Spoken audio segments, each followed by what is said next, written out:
All right, Shalom. This is the brother Nahalia from the GMS Orlando camp. I want to start off by giving all praise, honor, and glory to Yahweh, Bahashem, Yahweh Shai, Bahashem, Rakah Kodash.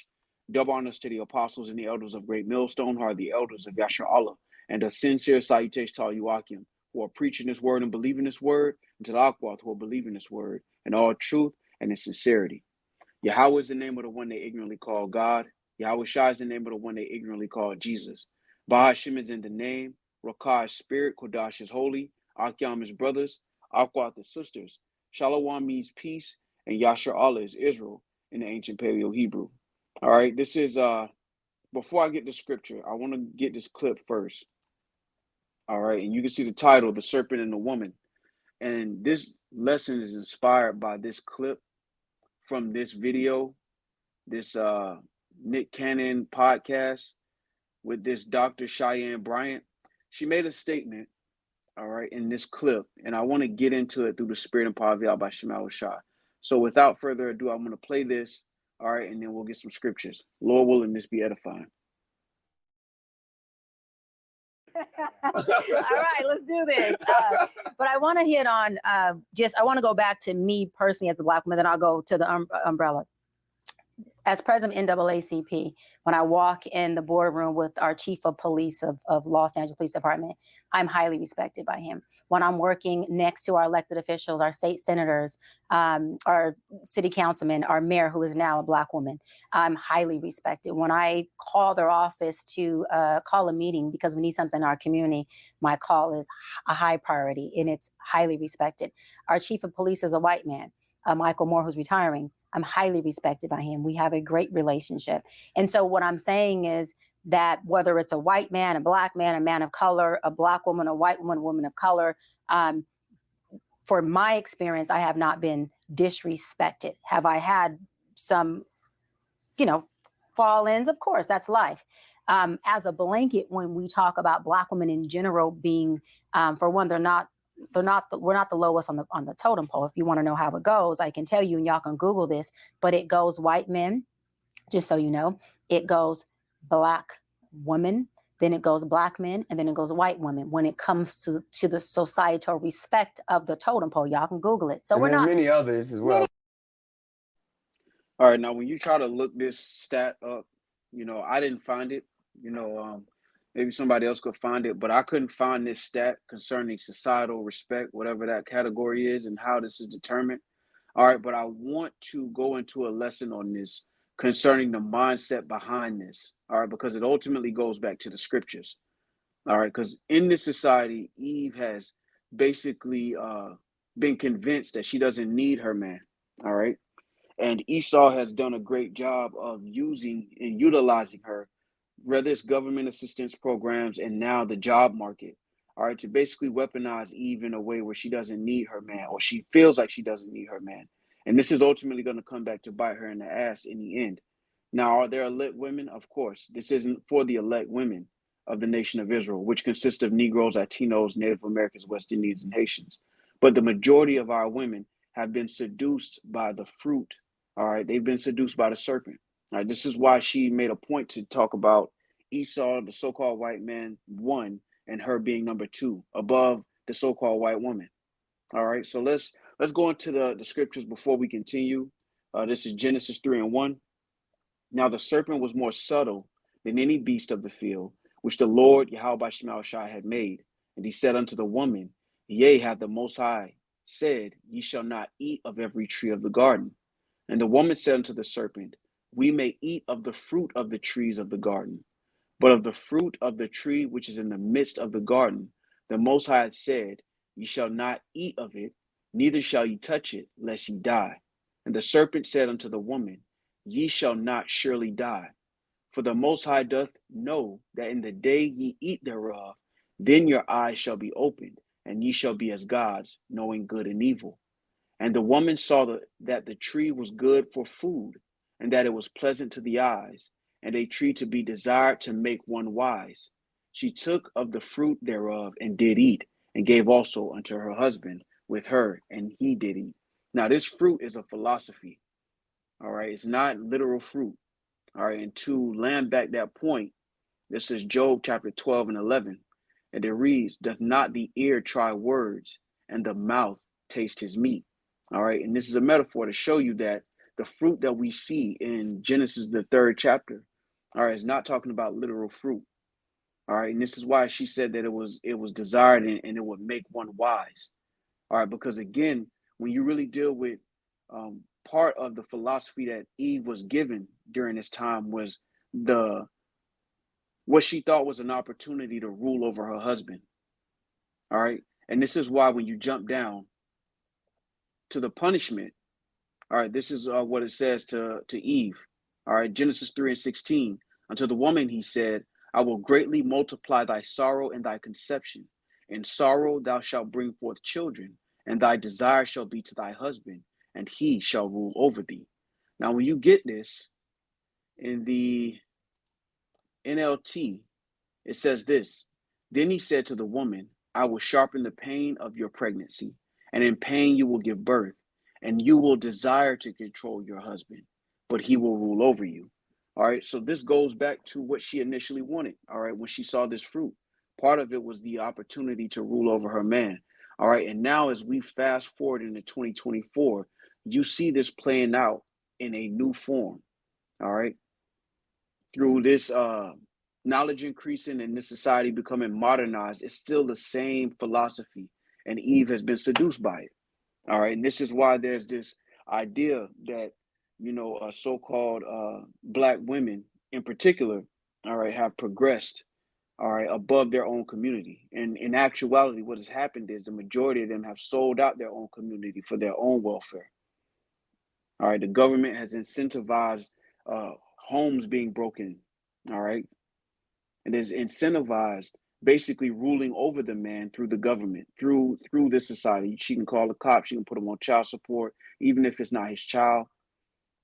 All right, there's a lot of privileges she's given by the serpent in this society, and she's embellished in them. She's relished in them.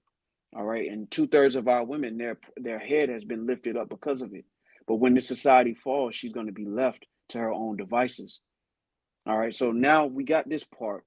I want to go to another clip, all right, of another woman, and she's breaking it down. She's going into how, let's just get it. Lord willing. Business for 12 years. for 12 years. So you've been in business for 12 years. 12 years. That's a long time. That is. And she's like one of the top natural hair brands, Coils by Nature. It's like a white and green bottle.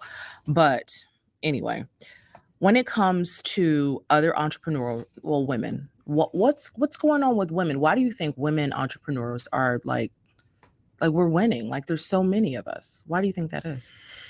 Ooh, you're not gonna like my answer. Ooh. Please give it to us plain. I personally think it's systematically done.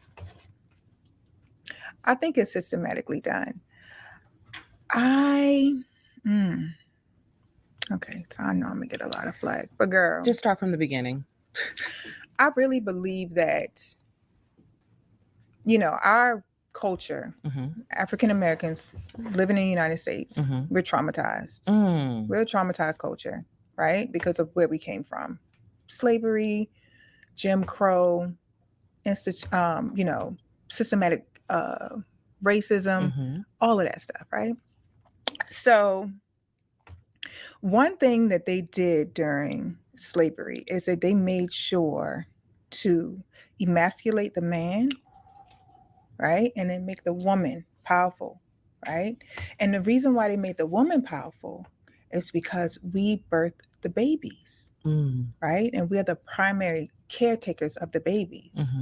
And we're going to do everything that we can to make sure our babies live, because that's what the human that's right. what Human animals race do. does, yeah. That's what we do. We make sure that our babies live, right? So we're going to be more, we're going to make sure our babies live. By any means necessary. By any means necessary, right? And with that, it comes, I feel like, a certain power. I Black women are powerful. We are Yeah. powerful Yes, in we our are. own right. Like Yeah. we don't need a business to Mm-hmm. be an entrepreneur to be powerful. We Mm-hmm. don't need, to be running a company to be amazing. Mm-hmm. My best friend is a computer engineer for the government. She is fabulous, Mm. and she has a beautiful family, beautiful husband, Mm-hmm. and she's very powerful, Hmm. but she has her husband, and I just really feel like things are put in place so Black women can feel like they don't need a man. So you think it's designed to separate and Absolutely. conquer? Absolutely. Because if we don't have, and I was just talking to my husband about this, if you can tell when there's not a father in the household. Let me drink my We water. just we. And I'll stop there real quick through the spirit because again, ultimately this goes back to prophecy. It goes back to the scriptures. There's thousands of podcasts trying to explain what's going on between Negro, Latino, and Native American men and women, and men and women in Western society in general. But concerning our nation, Negroes, Latinos, and Native Americans, this goes back to the scriptures. All right, so let's get the curse real quick. Now we just went over Genesis and how Eve was basically seduced by a philosophy. All right, and Adam did eat, and then the punishment was that she would have to answer to her husband. All right, but she had a desire to control him. All right, and you see that playing out. And Esau basically just gave her what was already desired concerning her own lust. All right, now this is Deuteronomy 28:56. And it reads, the tender and delicate woman among you, which would not adventure to set the sole of her foot upon the ground for delicateness and tenderness, her eyes shall be evil toward the husband of her bosom, and toward her son, and toward her daughter. All right, you see that playing out. All right, and the catch 22 through the spirit is that when you look at Eve, you know, um, she can be a very valuable asset. All right, and basically Esau has basically been able to utilize her as a asset. All right, because the same energy that she has to forward herself in the society, if she had that toward her man and her community, it wouldn't be in that condition. But it goes back to the curses. All right, and this is why Esau basically used her own lust against her, her desire to control Jake. She gave her all the opportunities in the world. And this is why you have a lot of Eve with great jobs, but they don't have a man at home. This is why you have so many broken homes. It goes back to these curses. But then Esau has created an environment to where these things can flourish. All right, and this is why, this woman here, Pamela Booker, explained it perfectly that it was intentional, that this isn't just a matter of circumstance or coincidence, that this is intentional and it ultimately was used to divide the home. Matter of fact, let's go here. All right, this is Matthew 12:29. All right, and it reads, or else how can one enter into a strong man's house and spoil his goods, except he first bind the strong man, and then he will spoil his house. And one of the best ways he's done that is through Eve. All right, he's incentivized it. When you deal with welfare and these different government assistance programs, it incentivizes the broken homes that we see. All right, and this is ultimately intentional. The scriptures call Esau. Matter of fact, when you go to Genesis, the third chapter, what did it say? It says, now the serpent was more subtle than any beast of the field. All right, now it was a very strategic move to empower Eve over Jake. So now all that energy she would normally have had for her own household and community, she's now invested in forwarding Esau's kingdom. Now, ultimately, we know according to prophecy, this is going to come back to bite her. All right, and let's get that. So this is Isaiah 32:9, and it reads, rise up, ye women that are at ease. Hear my voice, ye careless daughters. Give ear unto my speech. Many days and years shall ye be troubled, ye careless women, for the vintage shall fail, the gathering shall not come. Because all of these things that this woman, Cheyenne Bryant, was bragging about, all right, as a product of Esau society. The being head of the NAACP, being able to talk to the sheriff who's a white guy and feeling respected, All right, that's intentional. But when the society falls, all right, those same men that Eve has hopped on these podcasts and talk all this shit about, she's gonna need him in that day, and he's not gonna be found. All right. And chiefly when you deal with this, it's talking about the men of the Lord. Because let's go here. Let's go to Deuteronomy 32 again. And let's start at the top. Deuteronomy 32 and 2 reads, "And a man shall be as an hiding place from the wind, and a covert from the tempest, as rivers of water in a dry place, as the shadow of a great rock in a weary land." All right, and this is why, brothers through the Spirit, the Lord is really preserving and protecting brothers, and that protection is going to be a hiding place, and it's going to be a hedge of protection for the elect women. All right, in that day. All right, this is when Isaiah 4:1 is going to start to take place. But a lot of women of our nation are going to be caught out here, all right, with no hedge of protection because they've trusted in this system, and this system has lifted them up to a point where they feel like they don't need their man. The average Negro, Latino, or Native American woman doesn't want this society to end because they gain so much from this society. They have so many privileges and licenses to do whatever they want to do that they don't want to see this place fall. But when it does fall, all right, women quickly become casualties in a fall of a society, man. And all of these things that women have gotten on these podcasts and said about the man of Negro, Latino, and Native American descent, the Israelite man, is going to come back to haunt them, man. They've been lifted up in this society to believe that they don't need Jake. And it's going to come back to hurt them. Now, 2/3 of the men of our nation are going to fall when this place falls as well. But the Lord has a judgment for Eve, all right? And this is why. All right, you have podcasts, thousands of podcasts every day with Eve just trashing Jake, and vice versa. But a lot of that goes back to the pride that Eve has because of the jobs and the status that she has in this society. And ignoring the fact that the prophets on the highways and hedges saying, look, the Lord's intention is to destroy this place. So whatever status that you have here is going to be diminished when the Lord destroys this place. And it's going to be a great humbling for Eve because she's walked with great pride in this society because Esau has given her privileges. This is why Cheyenne Bryant, basically said that it was Esau and then the black woman. So it's basically Esau and the Israelite woman have more respect than everybody else in Babylon the Great. This is the delusion that they live under. And it's because Esau has given them these things, these trinkets, these little toys. But when this society falls, those toys are going to be taken away, man. And their reality is going to hit. History is not going to be kind to Eve in particular, because when we were all catching hell as a nation of people, Eve took the bag. She was one of the first ones to take the bag. The moment Esau gave them government programs and threw feminism in there, Eve was gone, man. And she ain't looked back since. Well, it's a consequence to that, man. All right. Matter of fact, let's go here. It says Micah chapter 7 and verse 10. And it reads, "Then she that is mine enemy shall see it, and shame shall cover her, which said unto me, where is the Lord thy God?" Because most women, look down on Jake. There's a legit hatred for the men of her nation. Now, when you deal with brothers, men of the Lord in particular, Eve don't even look that way because she don't see any value in serving the Lord on this side. Well, the scriptures is saying this: "Then she that is mine enemy shall see it, and shame shall cover her, which said unto me, where is the Lord thy God?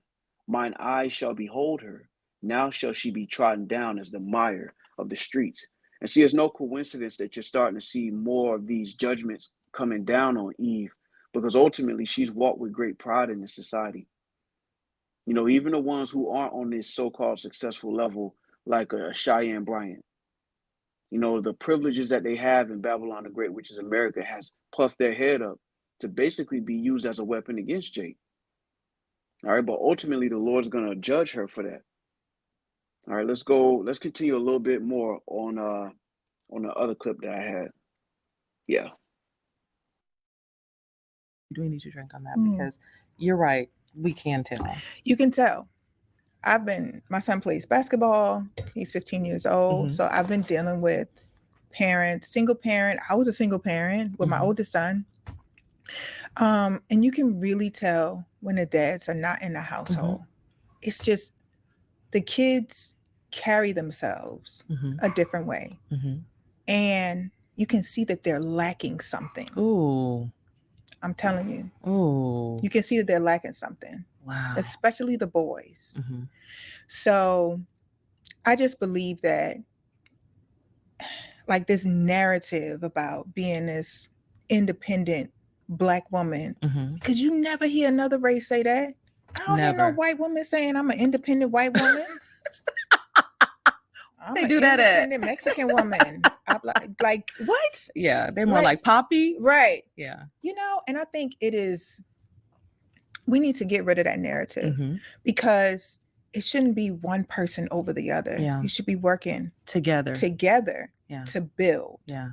And I think that's But again, this was intentional. All right. This was designed this way.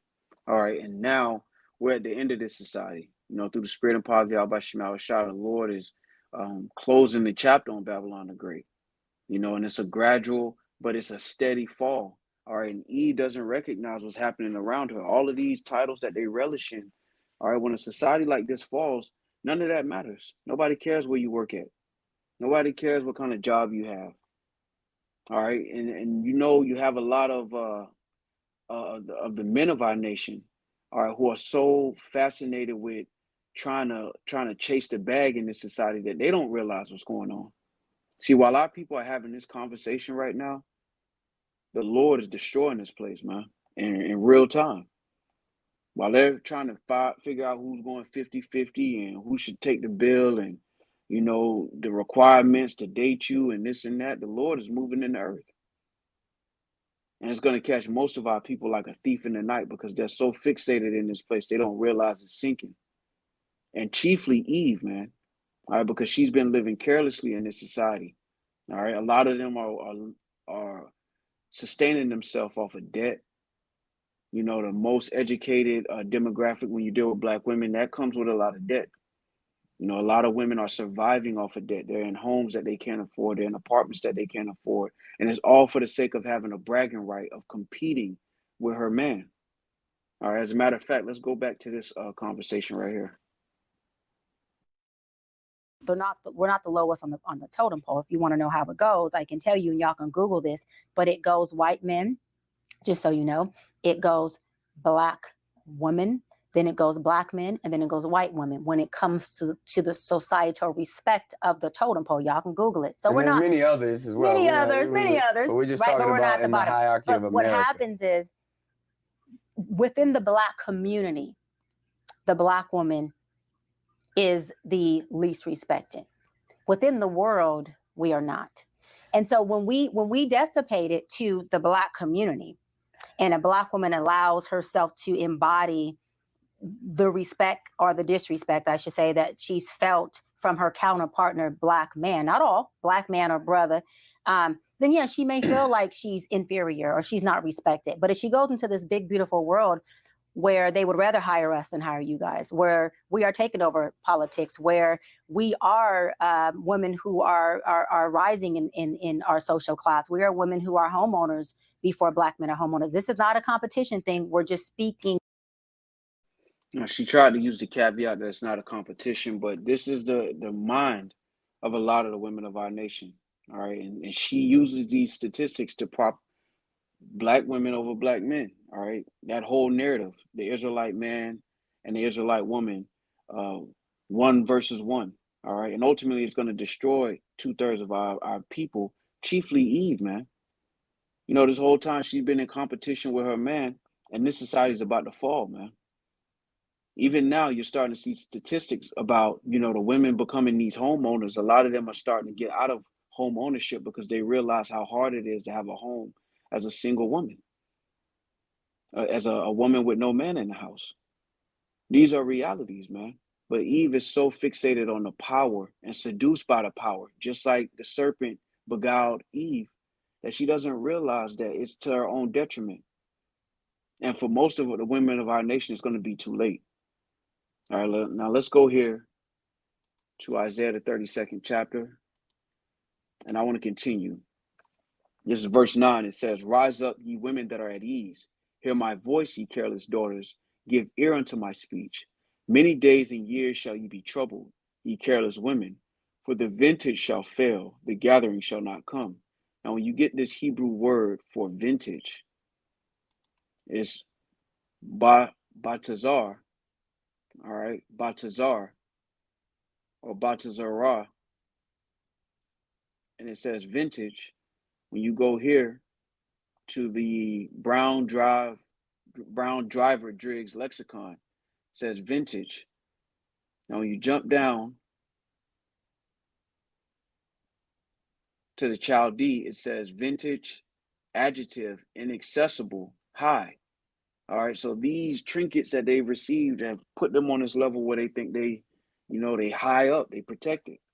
All right, when the Lord brings this place down, 2/3 of our people are going to fall with it because this is their confidence.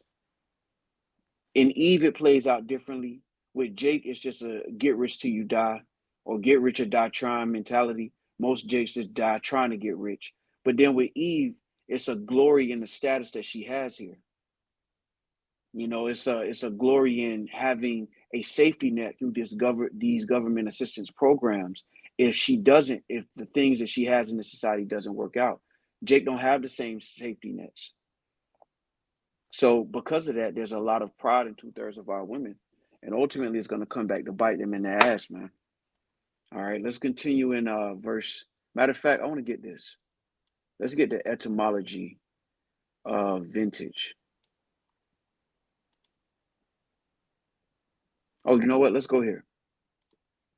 So when you go to the word for vintage and you go to the root, it's batazar, and it says to gather, restrain, fence, fortify, make inaccessible, enclose. So the reason our women have this mentality is because this society gives them a certain level of assistance to protect them. And this is why the Lord is saying it's going to fall. That protection that you sitting behind and you talking shit, it's going to fall. That's the reality. All right. And what you find, especially when you've been in this for a minute through the spirit, and I haven't been in this for that long, but you start to see and understand why the judgment of the Lord is so terrible, why the incoming judgment is so terrible, because our people have become prideful in this society, and the Lord is not in their thoughts. They don't consider the Heavenly Father. Even though as a nation of people, they're on the bottom. At this point, they've reduced themselves to fighting against each other for who's not at the very, very bottom. This is why they're throwing pseudo statistics out there. The white man, the black woman, the black man. And it shows you that Eve has been completely seduced by this mentality, by the Western society, by Esau, where she don't think about community. And that's the majority of our people. They don't think about us as a nation of people. They think about themselves as individuals. But the reason this lesson is dealing and honing in on Eve in particular is because this is a window into the mindset of a lot of our women, where it's really just a competition.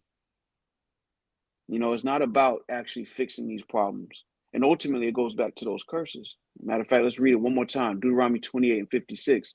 The tender and delicate woman among you, which would not adventure to set the sole of her foot upon the ground for delicateness and tenderness. Her eyes shall be evil toward the husband of her bosom, and toward her son, and toward her daughter. And this is what you see playing out. They could use every excuse under the book, under heaven, but really it's a reasoning. It's an avenue for them to show the hatred that they have for the man, their husband. As the scripture just said in the 56th verse.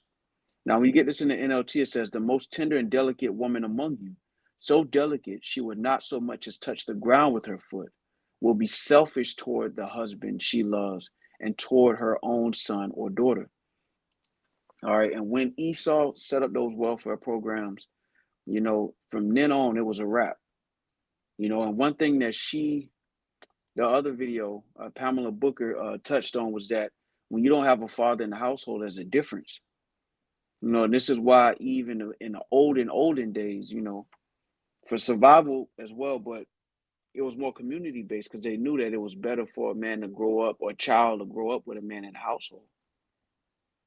And now, it's been told to women to choose their own happiness over the welfare of their family and their community. And this is the result that you get. All right. And ultimately, it's going to all fall down. This house of cards is going to fall. All right. So let's go back to Isaiah 32.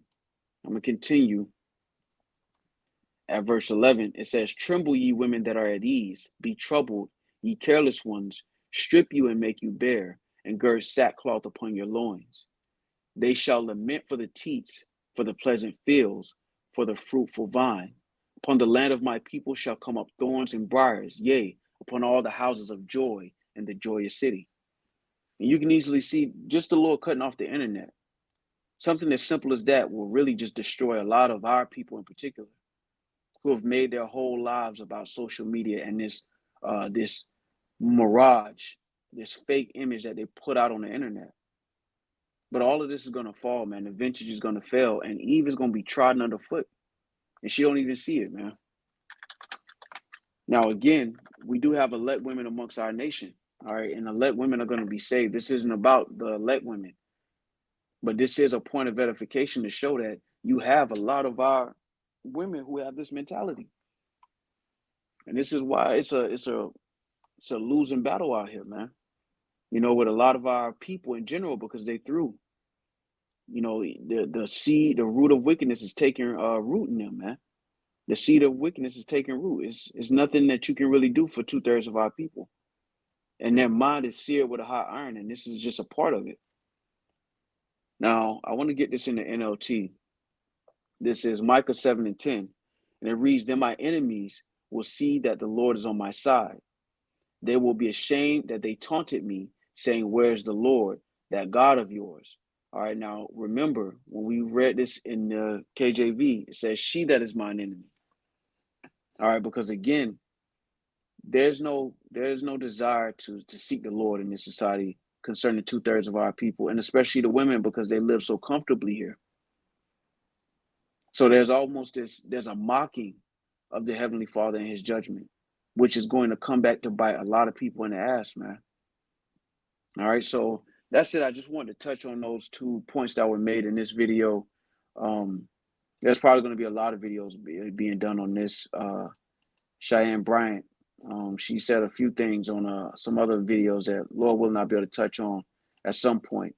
But I just want to touch that through the Spirit because, again, it ultimately goes back to the scriptures. It ultimately goes back to prophecy. Because, again, we live in a time of prophecy. Everything is subject to prophecy. And what the Lord is really doing is showing why the judgment is going to be so severe.